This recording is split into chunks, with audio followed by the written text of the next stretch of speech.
అవినీతిలో కూరుకుపోయిన కేసీఆర్ కుటుంబ సభ్యులను రపా జైలులో వేయాలంటూ బీజేపీ ఎంపీ ధర్మపురి అరవింద్ సంచలన వ్యాఖ్యలు చేశారు.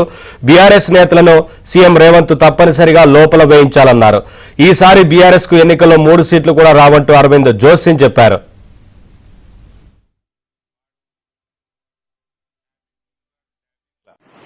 గదముక్కోడు కాళేశ్వరంలా,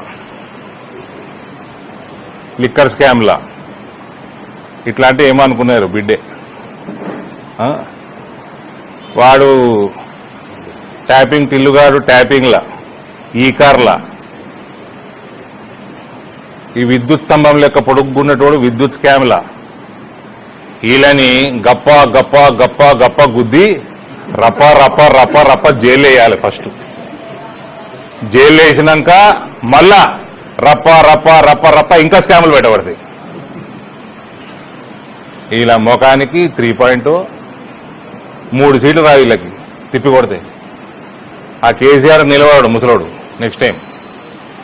సిరిసిల్ల నాకు హరీష్ ఒక్కడే గెలుస్తుంది అనిపిస్తుందండి. ఆ సిద్దిపేట బయట ఆయన కూడా లుటపీస్ ఏం లేదా. సిరిసిల్ల కూడా కేటీఆర్ ఓడగొడతాం.